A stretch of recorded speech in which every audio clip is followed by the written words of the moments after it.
Welcome to episode 57 of the Sweet Natured Cruisecast. Hi, I'm Linz, as always I'm joined by Mikey. Hello. Hello, and today we're talking whether cruising is safe.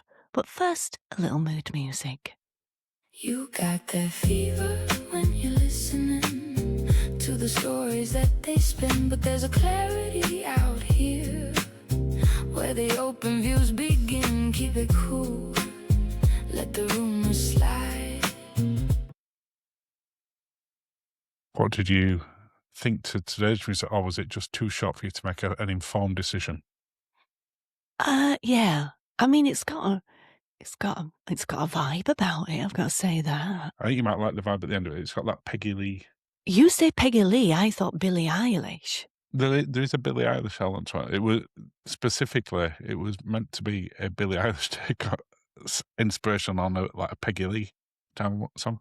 Okay. But I'll let you hear it at the end. Thank you. So- This is not music history with Marky. It's not. It's absolutely not. It's the Cruisecast with Linzi Mark.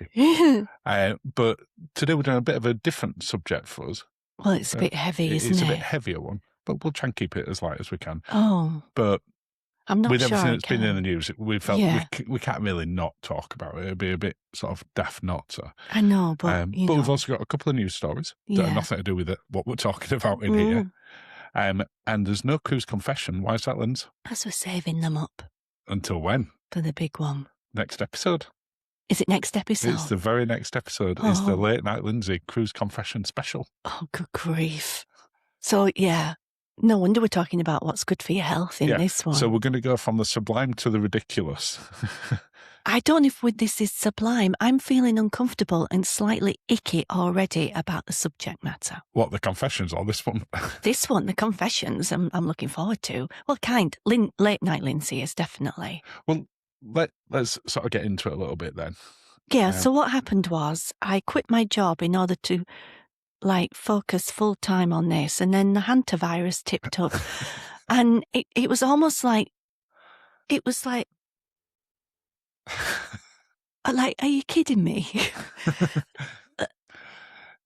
Yeah, I mean, it hasn't sort of gone at the point of recording like a previous big pandemic. I'm going to feel, But you were like, oh my good grief, have I made a terrible decision? I was like that, and I feel, I think that was the exact conversation we had. I'm mortified, absolutely mortified. Who did I say I looked like? From Airplane. That's what kind of Lloyd Bridges. I picked a terrible week to quit at Working. whatever you want to do in there. because I literally looked that frazzled. I was like, what have I done? But now we have to talk about it because do. it was a thing. Well, I think because it's had such a big thing in the news. And then we had the norovirus one. We did. And even though they're completely unrelated, it was certainly sort of put out in the main media and the newspapers and everything that about, It was all linked. Is cruising safe? It was all lead stories for, at least a day, distracted from other global issues. And the stories have sort of subsided again a little bit now. Yeah. But we know next time that As there's we another dig 'em back norovirus up. outbreak or, someone's poorly on a ship, it'll be sort of made into a much bigger thing than it is. But if we talk about the hantavirus one to start with. This is making me so uncomfortable because I'm not an expert in No, neither of us. virology, whatever. I can't even say it. I don't claim to have read enough about this to Why be are we remotely an talking expert. about that? But I think as people who cruise a lot, we also would make sure that we have the concerns. And for me, it's always been about whenever we've been on a cruise. We've been on cruises where people have got sick on a cruise through things like norovirus type things or food poisoning or various stuff like that. Because if people don't take care of hygiene and don't wash as much and don't wash their hands or are not thinking about when they go on excursions the same, then there's likely to be things happening because you're in foreign environments where they're not sort of the things that you've come accustomed to and you've got more immunity in your own country. Well, to me, and I'm only going to talk about what I've experienced because I don't feel qualified to talk about anything else that's going on, That's all you can talk about. is for me, my immune system does not like flying. I'm going to say that right from the get-go. Yeah. So it's not that you don't like flying. It's not that I have an issue with flying, but I don't like how flying makes me feel. And that can knock you off a bit. Well, we've come back off land and cruise-based holidays where you felt okay. You haven't been ill. And then the plane is the thing that has sort of got you because you're in a confined location with other people. And, things spread. I always wash my hands. When I'm on the ship. Now, the thing that I try to do, but I do forget, is the paper towel opening the door thing. For when you come out of the bathroom? Yes, I do try and remember, but when I've had a few drinks, I forget, and I feel bad about it. This is the thing. Well, I've washed my hands thoroughly, but I'm guessing if it's somebody who hasn't, that's the problem. Whilst we're talking about cruise lines, this is just as relevant if you're staying in a hotel. Yeah, or any kind of thing with lots of people. The facilities for having better hygiene, I genuinely believe, is better on cruise lines than it is land-based destinations. If there's a sink, I prefer to wash my hands in the sink before the buffet than just using sanitizer. Yeah, absolutely. So have a good wash in there. You know, the cruise lines like Royal Caribbean that built a whole song and literally a song and dance about it. And when you go in there, but they have the people going washy washy. Don't you think it's sad though that they have to have somebody stood there patrolling, dancing and making sure that you do it? Don't you think that's weird? Yeah, I feel that as grown people, or is it for the children? Is that why they do it? I have to say, I think it's as much for the adults as it is for the kids. Because you've obviously on all cruise lines and land-based destinations, you generally have that. But when was the last time we walked into a restaurant on land where there was the ability to wash up as you went into there, or hand sanitizer or anything? It's not a thing. Not anymore. It was during the pandemic, and afterwards, for a short time. But that's all vanished now. What was it? Help out. That was it. This is making me so uncomfortable. The whole thing. But that's now vanished. Yes. That side of it. What, the eating out? No, eating out's come back with a vengeance. But especially now the weather's got better. It has, But the sort of sanitizer side of things on land has vanished. It's remained on cruise ships. Yes, well, it didn't go away really because it was always the machines. But when you get an outbreak such as norovirus, and people, especially, it generally spreads from experience and from what you hear via things like the buffets, where people are touching the tongs and not having washed their hands properly beforehand, or even lift buttons, I think, are a pressing thing. the bits and pieces like that. Anywhere where there's touchiness involved, then there's a chance for it to spread, as there is on land as well. But I feel that you've got a better chance on a cruise line of it being sanitised, but you are in an area where it's a captive environment, isn't it? Yeah, you're all on there. It is. Then when you get off the cruise ship, which is what happened with the hantavirus, according to the reports, that's when it got brought back on. And that was a very small expedition ship, because when they talked about it being a cruise ship... It wasn't a cruise ship as in a cruise ship. No, very, very small number of passengers on there going to areas of... But then very small places to hang out, I'm guessing. Yeah, so it wasn't like a 6,000 person cruise ship. No, this is... And you were going to destinations where hygiene isn't like you're going to a Disney World or something. It's a very you're different... outside there, aren't you? Yeah, it's a very different sort of environment. And I think that's where that problem happens, because then when you're back on the ship and it's a smaller environment like that one, it spread. And obviously that then made the headlines. What also happens, I think, and this can happen even when you go on a land-based holiday and you fly, is that if you're working and you've been, you've not given yourself a break for a while, as soon as you relax, your body goes, oh, I know, I'm going to get a bug now. That happens so many times. Yeah, it really does. So that can always, that being a relaxed state and drinking, and it makes you a little bit more susceptible. I've gone on holiday and taken vitamin C sachets with me. I'm going to do it again this time, because then Just to keep your body a chance. Yeah. Because, you're trying different foods. They have it on the menus about how if you're having seafood or steak that's what they class as, undercooked or raw, then you are again more susceptible. More prone, yeah. Yes. And especially when you do go to countries which are not your native countries on it, the way that they prepare food in those countries is different. And you have your tolerance for your own country. Yeah. Less so for how other people necessarily prepare it. I think you just have to sort of take, like I try and take some personal responsibility. So in respect of washing my hands, I also like to wash, it's just wired into me. Yeah, to In fact, you do exactly the same at home. You will go wash your hands before dinner. Yeah. Before you're eating. Yeah, and with hot soapy water as well. Yeah. But I think that's just, it's wired into you to do that. Mm-hmm. And I think you are right. I think you have to, there are things which are outside of your control that can spread around wherever you are. And, you can be in an office environment and someone comes in with a cold and everyone gets it. Yeah. It can be, no matter what you do, you can pick up a bug. But you have to take that personal responsibility of doing everything you can to not spread germs, but also to not catch anything. Well, try and not catch anything. I mean, if somebody's like sneezing at you, there's not a lot you can do, really. No, there's absolutely not. And I think that's why you're always that little bit edgier on a plane, because I know that we flew back from Barcelona one time, which is only a short flight, only a couple of hours. And I think it was when there was a PSG match playing and there were a load of PSG fans coming over to the UK. And one of them was absolutely full of cold, sat like... shivering, sneezing, coughing, and we're like, we are so getting a bug. And I did. Literally like 2 days later. I did. You had that same thing. And there would have been nothing you could have done with that because you're in that environment for a couple of hours on a plane. Yeah. Where it's just not there.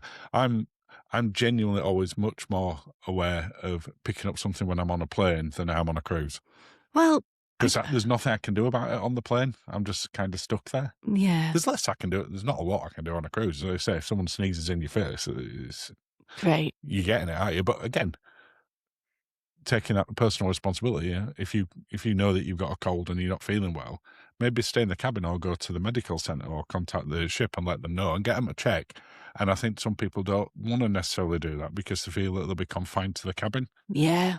And they're like, well, I don't want my holiday ruining. No. But take that responsibility. If you are, you might just have I had tonsillitis an upset stomach from something you've eaten that's not contagious. No, I got tonsillitis one time on a cruise and I was like... But we went and checked. Yeah. I was like, oh, goodness. And I was prepared. I was like, well... And that was just after the pandemic. Yeah. And they're like, oh, no, you've got tonsillitis, some antibiotics will be fine in 3 days. And I was like, thanks. Yeah, and they're like, you don't need to stay in your cabin. No. But we did have that discussion. We're like, if they say that there's a chance for it, we're going to be confined to the cabin, and it will only a short cruise as well. We're like, that'll be it. We won't better go anywhere. But we're like, but we've got to do that. And it was 100% the right thing to do. But I think people are very afraid of that. Yeah. That, you've spent your hard-earned money. And especially if you don't have insurance or you can't claim things back or you're just concerned about it. Yeah. People are a little bit worried. But again, it's taking that responsibility for yourself. Because you could have something which, with the medication they give you on board, you feel better in a couple of days. But if you don't take the medication, it could escalate and you'd be far worse. Yeah. So taking responsibility for yourself and for them. But do you feel that cruising is generally, have any of these stories that have come out put me off? Put you off, especially given that you're now full-time doing this? Has any of it made you sort of more concerned than it has before? Not really, no, I must admit, because, let's face it, I wasn't going to be going on an expedition cruise anytime. No, with 40 people to... No, because it's a very pricey exercise as well. And I'm Lloyd Bridges now. It's definitely not put me off. It has made me think the same as you about, would I want to do one of those type of cruises? It hasn't put me off expedition cruising because I would absolutely still do the Arctic if there was an opportunity to do that tomorrow. I don't think we want to go now due to the hemisphere. That wouldn't bother me whatsoever. But it would make me think twice about doing one of those ones where it's more like exploring a jungle or type environment. Oh, everything's going to eat me. Well, you'll get bitten to pieces. I always do. And then you'll feel you'll have lurgy. Yeah. So for us, we just won't do that. We'll do different types of cruising. And that's the thing, because cruising isn't a thing of just you do this one type of cruising. That expedition one was a very niche element of it. It's making me very uncomfortable because it happened, very shortly after. You decided to go full time. Well, to be fair, you decided 3 months before that. Yes, but it was a few days after you actually started. Typical me. But I don't. It's not all about me. It's just, And I'm still going to be. I'm going to be good. Still don't like a hand dryer on. I don't think hand dryers are great. You prefer a towel dryer? I prefer, but then there's I would like the environment for the cruise lines. What I would like them to have is the bathroom doors on all cruise lines, and they'd have to do this when they're going to refit. That when you're going back out, they're automatic. You don't touch a handle. Well, because when you're going in, it don't matter. Because you're washing your hands. You're going to be But when you go back out, there's just have automation. It would be, whilst it'd be a cost because that's on every bathroom door. If you're doing a refit, is it honestly I think much? It'd be a fortune. And certainly when you're building new ships, it'd be a fortune. But then I don't like the bare minimum. Literally right next to where you're going out of the door, hand towels. But they do have those swoopy doors on some ships. They do, yeah. But then you close it that way, and then this is going. I'm now going a whole different thing. You don't feel that the door's locked then. Yeah. So it's like that one on the trains, isn't it? I do not use them. I'll walk and try and find just a little loo with a lock. Yeah.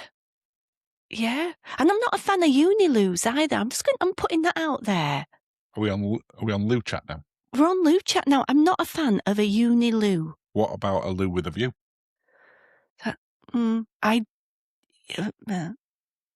That's got all the things I don't like. I feel that I've not brought much to this conversation today. No, I think you have. Because it's about sort of whether we feel to us, as people who go on cruises on a regular basis, that we're any more sort of concerned about it than we were before all these stories came out. And the answer for us is no, we're not. No. Because we already felt that we did everything within our power to minimise our chance of getting ill or making other people ill when we're on board. And it's just about taking that personal responsibility. So for me, it hasn't made me any more concerned about doing the types of cruise that we already do. It'd make me think twice about doing a type of cruise that we've never done and we haven't ever really considered. No. Which I would have already thought twice about it anyway. No, I was watching something the other day and I was loving it was on the Mississippi. It was trendy. And I was like, I'm loving this. And then he said about the mosquitoes and I'm like, oh no. Because they do like you, mosquitoes. They love me. For whatever reason, I just don't get They ignore you. They ignore me and they have a beeline. Fair with you. And I mean, I cover myself in DEET as well. This is another thing I have to do. So. And even then, they'll still have a nibble. I'll still have one or two. It'll be like the time when I had the espadrilles. That was awful. Anyway, I feel I'm being a bit of a Debbie Downer on this. We're talking about a subject that's not the sort of easiest laugh out loud type thing, which isn't our normal thing. But I also felt we kind of had to do it, and we both did. It's back to sort of normal stuff for the next. Well, in fact, next one's like the exact opposite of this in everywhere. Because it's the confession one. Shall we move on to some news stories? Please. Which are nothing to do with anything. Oh, thank goodness. But the first one's a potentially really interesting one. What's that? So it's asking the question, could cruise lines be sued for chair hogs? So we've talked about this a few times on there where we've seen sort of all the big area beds get taken at 6 a.m. We've been up there and put a physically book seen out it, and put a book out. and then you don't see it for the day. And Yeah. But there's actually been a potential precedent set. Oh. Which whenever there's precedent in court, the people will be worried. So there was a lawsuit for a German tourist. Mm-hmm. This is not to do with cruising, but it's setting a precedent in court, who has successfully sued their tour company for chair hogs at a resort in Greece. Right. So it didn't involve a cruise, and most cruise lines have policies in place around reserving your lounges. Yeah, that things on there. Yeah. But enforcement, I would say, is at best inconsistent. Hit and miss, yeah. Some do it really well, some don't. Mm. So, like the cruise lines, this resort did have a policy in place as well about reserving lounges with towels, but they didn't enforce it. So each day, this particular tourist who wasn't identified in the court document searched for lounges for his family of 4 for 20 minutes, starting as early as 6 a.m. every day. Yeah. And we've seen this at 6 a.m. on a cruise line. Yeah, we have. But wasn't successful any day. Every day they were reserved. People had put the towels on, never sure. So they put arguments through the court, including the idea that the tour company failed to ensure that the results ban on lounge reservations was enforced, which impacted the quality of the vacation. Yeah. The judges agreed with it. Oh my goodness, because I guess one of the things in the description is there'll be lounges for you to lounge on and part of the resort description. And that's it. And whilst he didn't get the full refund of his holiday, so the holiday apparently cost just over $8,000. Wow. So it's not cheap. No. But they agreed that the lounges were a key part of the holiday. Yeah. And as such, they said that it worked out roughly 14%. So they gave him $1,150 as an reward, as an award. An award, okay. Because saying it did specifically impact their ability to enjoy the poolside days, which was advertised as part of the package. Yeah. So it's a fascinating story. Mm-hmm. And it does make you wonder how long because you probably the most piece that people complain about most on a cruise ship as a bigger item, not just, my food was cold that day or something like that, as an overall thing, is about sort of the deck chairs and the poolside chairs being hogged. Yeah. How long will it be until we see someone try and do that? And will it be because of this that the cruise lines start to enforce it more? Maybe. I mean, I always worry when we're in the pool and we've left the things, but I guess the team will know if there's like shoes or flip-flops or there's something. There's cameras everywhere. Yeah, they can. I know, but then that's... They can see on the camera, has someone been there in the last hour? Oh, you could be in the pool for a while. They can just say, is this... they come over and just make an announcement, is this anybody in here's belongings? Make an announcement when everybody's relaxing. We've sat in a pool and a hot tub for over an hour. We have. And generally speaking, they say if your stuff's left unattended for more than an hour, it'll be we cleared reserve away. the right to clear it away, and it'll be taken down to guest services. Yeah. So I don't know how they do it without that, but I can definitely see them doing it going forward from this. This is why I always like the Sanctuary on Princess. You get your own dedicated lounges in there. There's none of this. Court ruling number 2 for Cruise Story 2. This is a grim podcast today. It's quite an interesting one because it's all about stuff going through from there. And the interesting bit about this is we've just been started watching a series on Apple called Widow's Bay. Yes. And in there, there's specific mention of Bar Harbour. Bar Harbour had a cruise ban put in place. Said we're going to do it. We're going to limit the number of daily cruise passengers to a maximum of 1,000 guests. Okay. And they're not the only ones. We've seen other places in Alaska do it. The fjords talk about doing it and stuff. Yeah. Obviously, this is relevant to the US because it's gone through that. Yeah. But a US district court has deemed it to be unconstitutional. To ban people tipping up? Yeah. Outside of July and August, where it's already very busy. Right. So they've said for every other month apart from those 2 months, it's unconstitutional. Okay. To limit it in a month where you aren't limiting it in other ways. Yeah. Because what they weren't doing is limit people coming in small boats. They weren't limiting them coming in by car or coach. Oh, yacht. You mean like small boats, yachts kind of thing? They were specifically saying cruise ships. And that's why it's been deemed unconstitutional. Okay. So apart from that time of year where it's overly congested anyway, they've gone, can't do it. Wow. So that's a fascinating one. The local sort of councils or whatever it is who Chamber Commerce, are now deciding whether to appeal about it. Oh, okay, no council so then. I don't think Chamber that Commerce it will necessarily just end with that. No.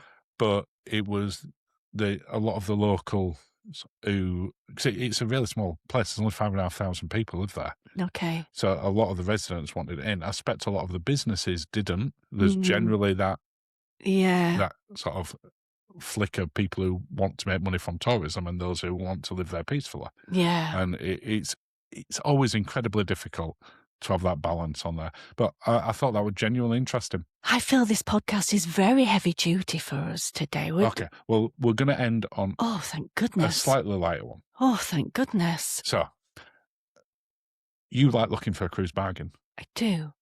You do it on a regular basis? I do. It is a bit of a hobby. Mm-hmm. And we've sometimes seen them and gone, that seems too good to be true. Yeah. Especially where it's fairly last minute ones and you see it like 90% off and you're like, that can't be right. And we check into it and it's true. However, sometimes the bargain is too good to be true. Okay. So Carnival Cruise Lines had a glitch recently, which ended up with, they did a major update to the website. Which is when the preloading, I'm guessing, when they put all the new 27, 28 itineraries on. Update. I could see that happening. And there was a days-long outage where bookings were disrupted and payments and customers, etc. Blah, blah, blah. The typical, this could happen to any e-commerce business. Yeah, absolutely. So there were numerous people, when it came back online and they put new cruises on there, went on to see what had come on. We've done that ourselves. We have. What's been released. So one particular passenger had found a solo balcony on a Carnival for a 6-night cruise for $300. Wow. Now, that's weird. Is that impossible? No, because you occasionally see it on like flights and stuff where they'll put them on really cheap for a couple of places. They have limited numbers of those. So not impossible. But that person put on Reddit, hoping Carnival will honour the price because it's quite literally a steal. Turns out they didn't honour that price. No. Because some of the people were seeing it as low as $130 for 2 people for a balcony for a week. Wow. So it's fair to say that the IT project didn't go maybe quite to plan for that one. No. So Carnival, we have seen it where when things like that have happened where they are honoured. But what Carnival said is it was far below any reasonable promotional fare. Yeah. And where they would be selling it at a significant loss following an IT issue, where random prices were displayed, then they couldn't do that. And they emailed people to let them know very quickly. This wasn't like 6-7 months later. This were like a couple of days afterwards. Yeah. So I think if it had been like just before you were going to cruise, or if you paid you paid the final bill, balance, I think you've got a lot more room to moan. If they've refunded your deposit and if you paid it in full or anything like that, and it's straight afterwards and it's 2 years before you're going to cruise, I don't think it's unreasonable. And things like that happen, but doesn't stop looking for a bargain because they do exist. Do they exist at $130 for 2 people to go on a balcony for a week? We've yet to see one. That would be the dream. But even Margaritaville don't get that cheap. No. So I think if you do see them that's quite that low, maybe ring the cruise line first and just see. Yeah. But that brings us to the end of this episode. Well, that was a lot for me to deal with today. It was a heavier episode. It's not out. I understand why we needed to address it. I don't like it. No. I feel that it's a more serious one than we. Yeah, I'm not a serious person. No. I don't like to be serious because it can make people feel uncomfortable, and I don't like to do that. But we like to help people cruise. We do like to help people cruise. And people have asked us about this, and we have had questions about it. So we didn't feel we could ignore it. And hopefully this has helped. And Hopefully. give people a little bit of assurance and that they feel comfortable cruising. Because that's what we're there to do, to help people have a lovely time. Well, that brings us to the end of this particular cruise cast. We're back to sort of craziness next week, next episode with the late night Linzi one. So warnings, that is a adults only cruise cast. Adults only. I won't be there. No, you won't. It's late night Linzi for that one. Late night Linzi. And you won't see me on there for that one either. No, just late night Linzi getting hammered, drinking Breath of Paradise. And reading confessions. I'll need to literally hulk out with wine for her to arrive. And then you've got to read. She's got to read. 450 confessions. Just make it large print. I'll make sure that late night Linzi doesn't need glasses. All right. There's no. Thank you for listening and have a lovely day.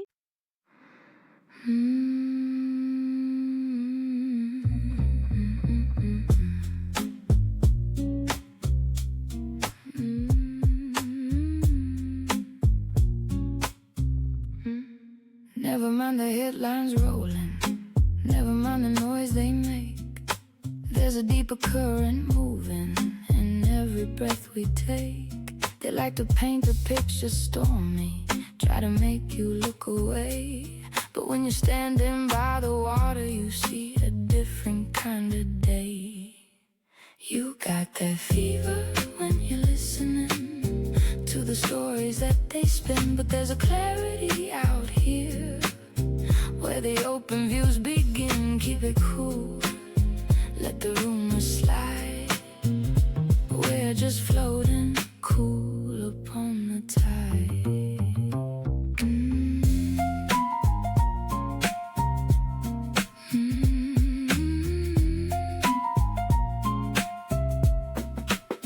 There's a rhythm to the healing in the way the world goes around. You can't get caught up in the static of a distant panic sound. Yeah, they talk about the shadows, but they miss the morning light. When you're looking at the big picture, everything is looking right. You got that fever when you're listening to the stories that they spin. But there's a clarity out here where the open views begin. Keep it cool, let the rumors slide. We're just floating cool upon the tide. Step back, take it in, let the steady air begin. It's a wide world, safe and sound. Don't let the chatter pull you down.